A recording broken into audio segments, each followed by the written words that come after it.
Go. Stage 2. Go. KA-02. Go. Flight directors, go for launch. We have liftoff.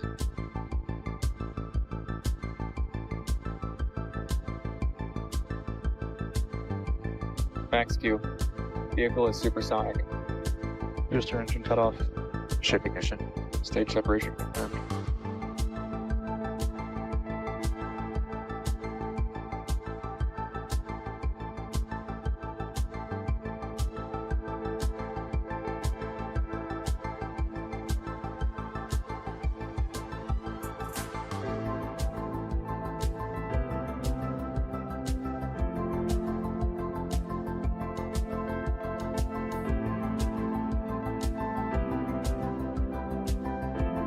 Operator go vote is set true. We are go for catch.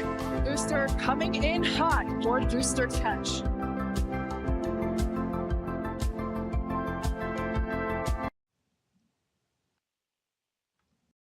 In our launch count, we include planned holds.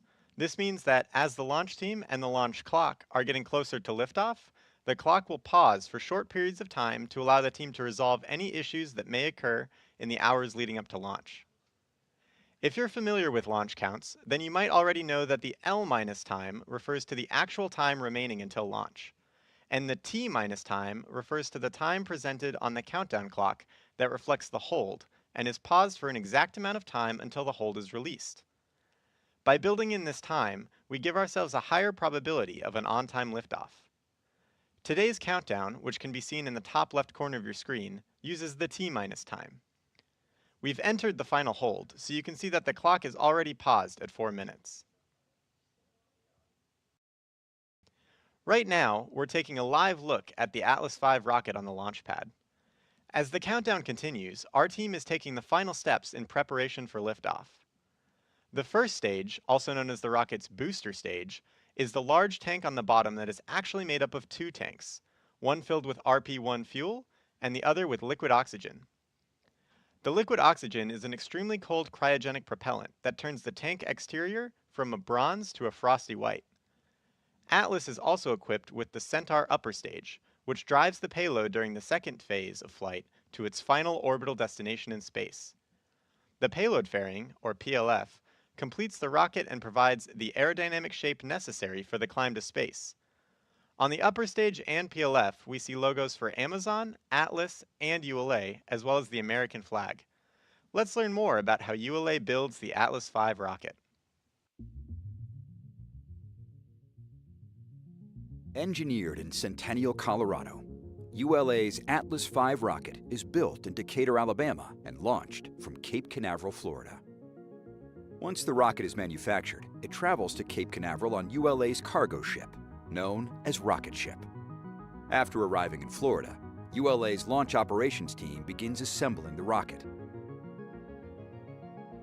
Stacking begins with lifting the 107-foot Atlas booster, powered by an RD-180 engine, onto the mobile launch platform.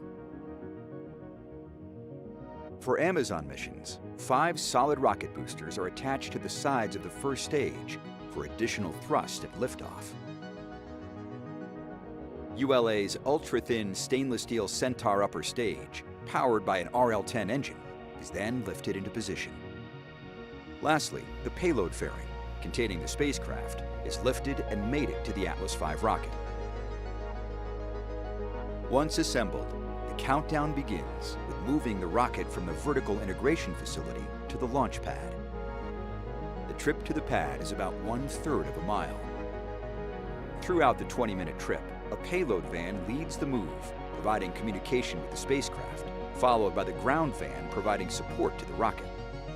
The mobile launch platform supplies air conditioning, electrical, and propellant lines to the rocket. Trackmobiles at the rear power the convoy, which includes an environmental control system providing air conditioning to the payload and rocket, as well as a backup generator. Atlas arrives at the pad for fueling and other final preparations, and once fueled, weighs nearly 1.3 million pounds and stands 205 feet tall.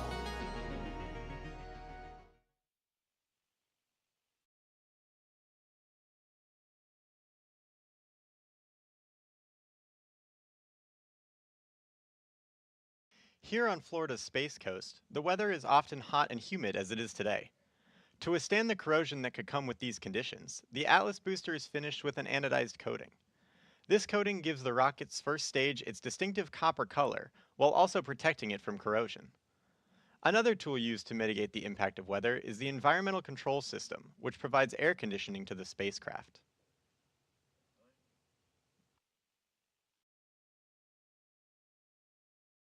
Following a test flight, today's mission is the second ULA launch to deliver Amazon's Project Kuiper satellites to orbit.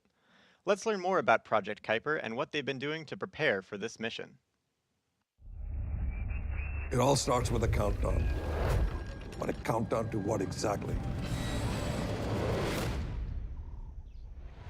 6 years ago, we took on a journey to build the most advanced and the most modern communication system in the world.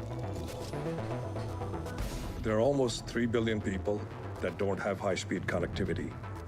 Imagine if they had the ability to be connected just like you and I do, what they could do, what contributions they could make. This mission is ambitious for a truly worthy cause. It's going to impact communities that cannot be reached with fiber, traditional communications. The solution really has to be from space. You can think of Project Kuiper as a three-part system: the satellite constellation, the customer terminal, and just as critically, the ground network and software that ultimately deliver connectivity. We have set out to design the most advanced satellite network ever built, and we have created the whole thing in-house at Amazon. You need just about every technology area to contribute to build the satellite: the propulsion system, the solar arrays, the silicon, the phased array antennas, the optical inter-satellite links. The team has to be innovative, agile, resilient, as we're moving very, very fast. Building, testing, developing in-house has been an extraordinary ingredient. When we first proposed Project Kuiper internally, one of the first questions was, can you produce an affordable customer terminal? We knew that was going to be the linchpin of our system. The big breakthrough for us was combining transmit and receive antennas into a single aperture. No one had ever done this in the Ka band. That let us pack a ton of performance into a really compact, really low-cost design. We're going to build tens of millions of these antennas, and we are well on our way. The design is done. We're now in the factory manufacturing it. We talk about the satellites and constellation, but Kuiper is a satellite constellation being operated as a network across hundreds of ground gateway terminals. Our ground network is spread out all over the world, and each site connects back to AWS. We already have a bunch of these sites installed everywhere from Australia to Germany, and more of them are coming online every month. There's a big difference between launching 2 satellites and launching 3,000 satellites. The past couple of years, my team has really been focused on how to achieve scale. Our own dedicated payload processing facility gives us the ability to control our own destiny. We've got the capacity to integrate up to 5 satellites per day and launch 3 simultaneous campaigns. Heavy lift rockets have higher performance, so we can take more satellites to orbit on any given launch. All of our heavy lift launch partners have had a successful first flight, so that's been a pretty exciting thing for us to see because we made those investments years in advance. All of the pieces have come together to support that first launch, and the next one, and the one after that. It might not all go perfectly, but we have an incredible commitment to this project and an incredible team committed to its mission. All roads lead here, a countdown to launch. And with more than 80 missions planned, we're just getting started.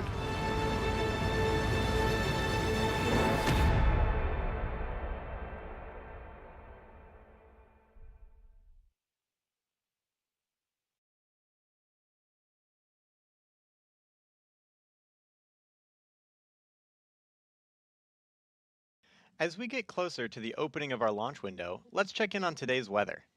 The Space Launch Delta 45 forecast for our early morning launch is looking good. The probability of violating launch constraints is less than 5%. Ground winds are 10 to 15 knots out of the east, and the temperature is currently 78 degrees Fahrenheit. The primary concern for launch today is the cumulus cloud rule.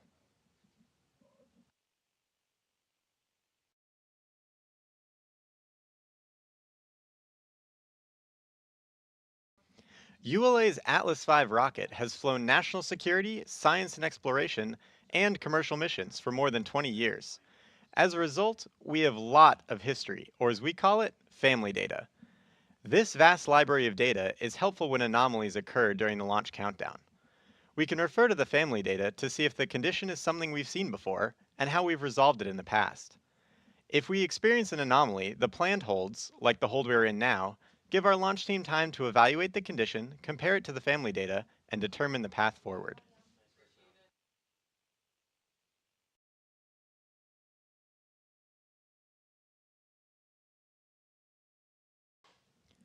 Following liftoff, viewers watching launch from Florida and points north and east may be able to see the Atlas V in flight.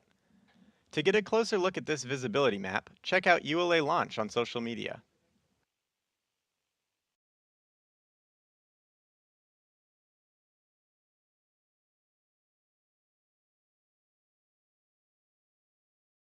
C, verify solar radiation acceptable for launch. Verified. LC, this is flight control. Go. Launch on time verified. Roger.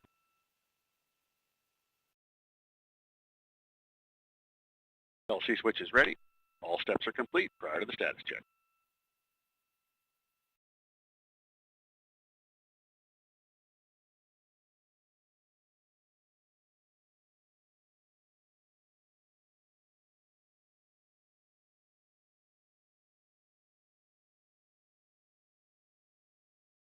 L minus 8 minutes.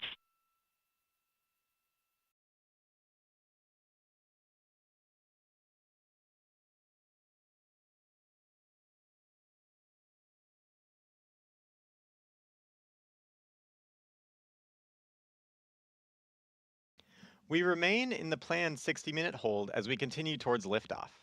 In a few moments, ULA launch conductor Dylan Rice will poll the team for the final go to pick up the countdown. The launch conductor coordinates the launch team during a countdown, similar to a symphony conductor coordinating an orchestra. 28 engineers are polled to confirm the rocket is ready to proceed. This is the final status check for all Atlas vehicle systems, ground systems, the payload, and the U.S. Space Force Eastern Range. Let's listen in as Dylan performs the final poll.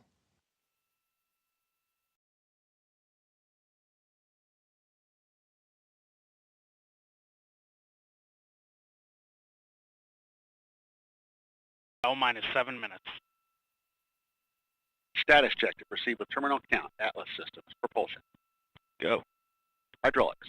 Go. Pneumatics. Go. LO2. Go. Water. Go. Centaur systems. Propulsion. Go. Pneumatics. Go. LO2. Go. LH2. Go. Pass gas. Go. Electrical systems. Airborne. Go. Ground. Go. Facility. Go. RFFTS. Go. Flight control. Go. TCQ. Go. Op support. Go. COM. Go. Umbilical. Go. ECS. Go. Red line monitor. Go. Quality. Go. Op safety manager. Go. ULA safety officer. Go. Vehicle system engineer. Go. Anomaly chief. Go. Range and weather. Go. Launch director. You have permission to launch. Proceeding with the count. ALC verify T0 is set for 10:54:30 Zulu. Verified. Polling is complete, and the team is go for launch. From now until liftoff, launch conductor Dylan Rice and the launch team will continue reporting the final steps in today's countdown. This includes verifying propellant levels and pressures in the booster and Centaur fuel tanks, as well as arming the ordnance for ignition, separation, and flight termination. At T-minus 1 minute, the range confirms it is in a green condition for launch, assuring there are no nearby constraints like boats, planes, or weather, and that all tracking systems are operational. At T-minus 25 seconds, you'll hear Go Atlas, Go Centaur, Go Kuiper. This is the final status check for the rocket and payload. To dampen the acoustic shock at liftoff, at T-minus 6 seconds, the launch pad's water deluge system activates, followed a few seconds later by booster engine ignition. Then, after seeing Atlas lift off, you'll hear flight commentator Daniel Brunson providing updates as the rocket ascends into space.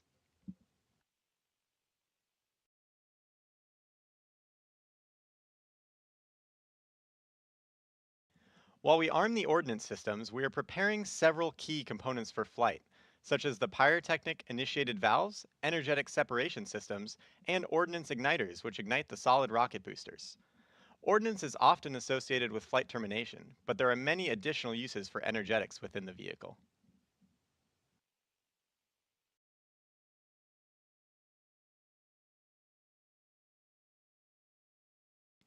This is Atlas Mission Control at T-minus 4 minutes and holding.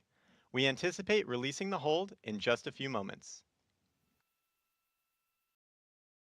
On my mark, the time will be T-minus 4 minutes and counting. 3, 2, 1, mark.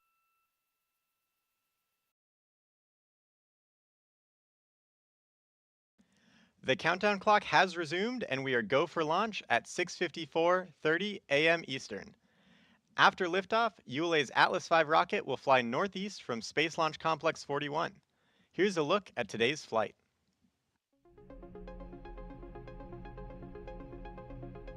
Following final confirmation of rocket readiness, the RD-180 engine and 5 GEM-63 solid rocket boosters ignite to produce more than 2 million pounds of thrust, lifting ULA's Atlas V rocket away from the pad. Shortly after liftoff, the rocket begins a pitchover to attain the proper flight path while minimizing the dynamic pressure it experiences during flight. Atlas then reaches Mach 1, the speed of sound. The addition of 5 solid rocket boosters, or SRBs, precisely augment the liftoff thrust of the Atlas V, giving it the power to deliver the payload to orbit. With their propellant expired approximately 96 seconds into ascent, the SRBs burn out, followed by jettison. Atlas's guidance system then begins steering towards the precise target in space. Amazon's Kuiper satellites are encapsulated inside a 5-meter diameter payload fairing, which provides protection to the spacecraft during ascent. After crossing the Kármán line, entering space, the payload fairing is jettisoned. With the majority of propellant expended fighting against the force of gravity, the RD-180 engine shuts down and the booster stage separates. The rocket then begins second stage flight, weighing less than 7% of what it did at liftoff. ULA's high-performance Centaur, with its RL-10 engine, ignites, powering the upper stage and spacecraft into a circular low Earth orbit. The first burn comes to an end with engine shutdown, followed by Centaur orienting into the proper position to release Amazon's Project Kuiper satellites to build their low Earth orbit satellite broadband network.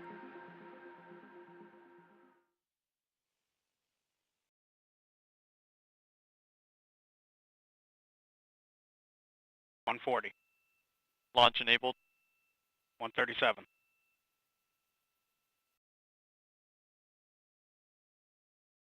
T-minus 90 seconds.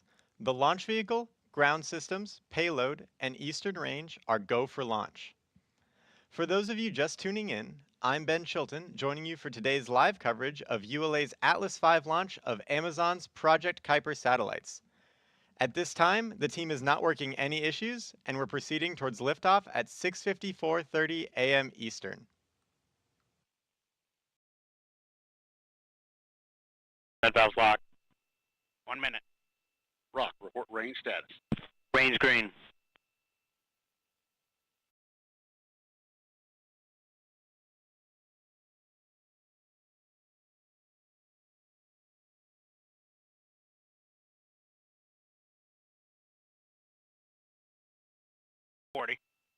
Stable at step 3.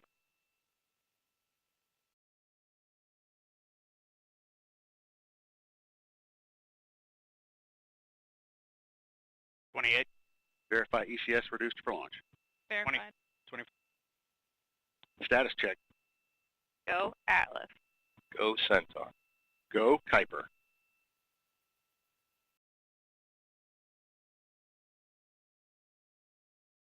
T-minus 10, 9, 8, 7, 6, 5, 4, 3, 2, 1. We have ignition and liftoff of the United Launch Alliance Atlas V rocket, carrying satellites for Amazon's Project Kuiper Internet constellation continuing a new chapter in low Earth orbit satellite connectivity.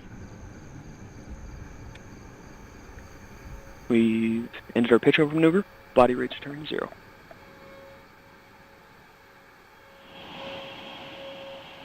.5 miles in altitude, traveling 1,200 miles per hour.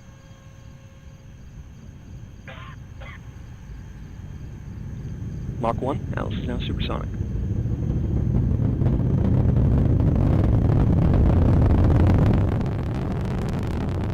You are hearing Daniel Brunson providing launch vehicle Back ascent up to near full power. 2 miles downrange, 6 miles in altitude. Hydraulics continue to look good. Body rates as expected.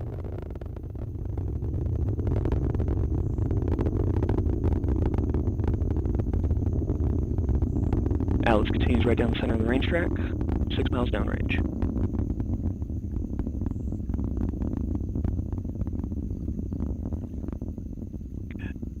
Entering our next throttle bucket, preparation for SRB burnout.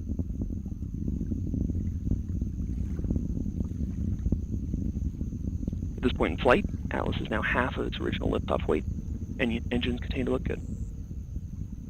And max Q, maximum dynamic pressure. And good indication of SRB burnout. Engine response continues to look good.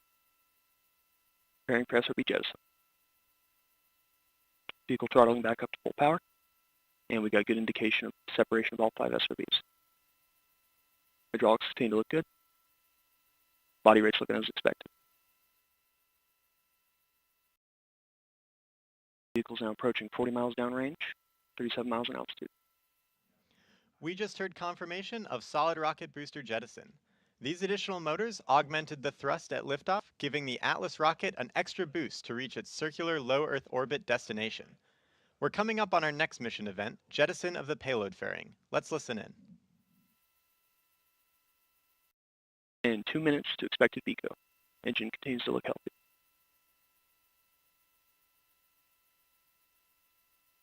Vehicle is now 72 miles downrange, traveling at 5,500 miles per hour.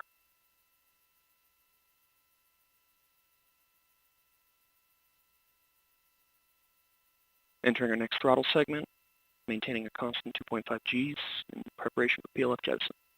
And we've got activation of the RCS system on the upper stage. Vehicle's past the Kármán line. We've exited the Earth's atmosphere. Approaching 7,000 miles an hour, 120 miles downrange. And we got payload fairing jettison, and good indication of CFLR deck jettison. Engine continues to burn nominally.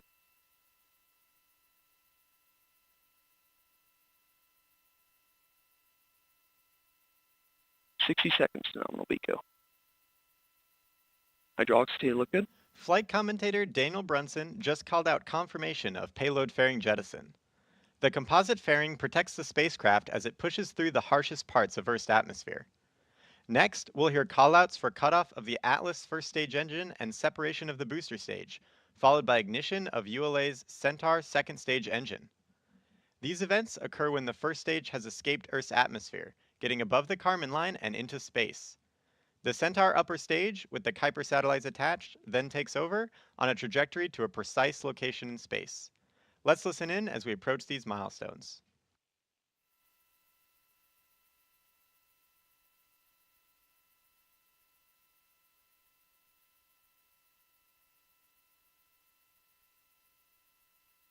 And completion of boost phase chill down. Engine housing temps responding as expected. And BECO booster engine cutoff.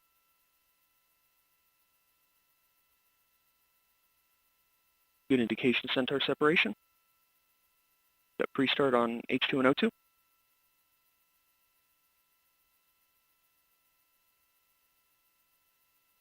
And ignition of Centaur upstage. This will be a 13-minute, 36-second first burn.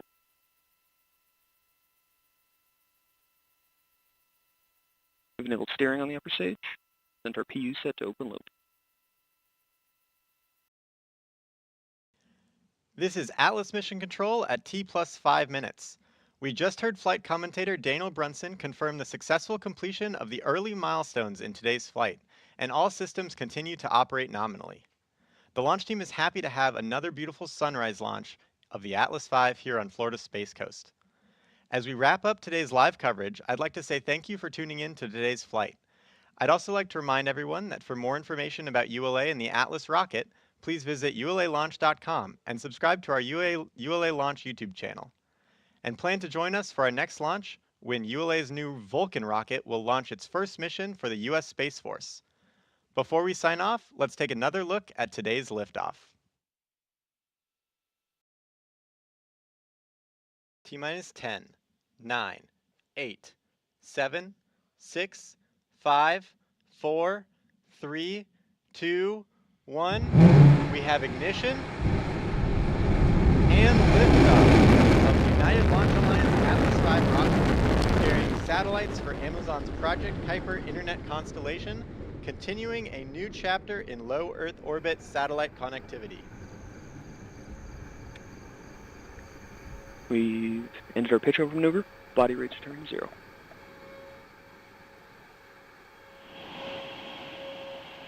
.5 miles in altitude, traveling 1,200 miles per hour.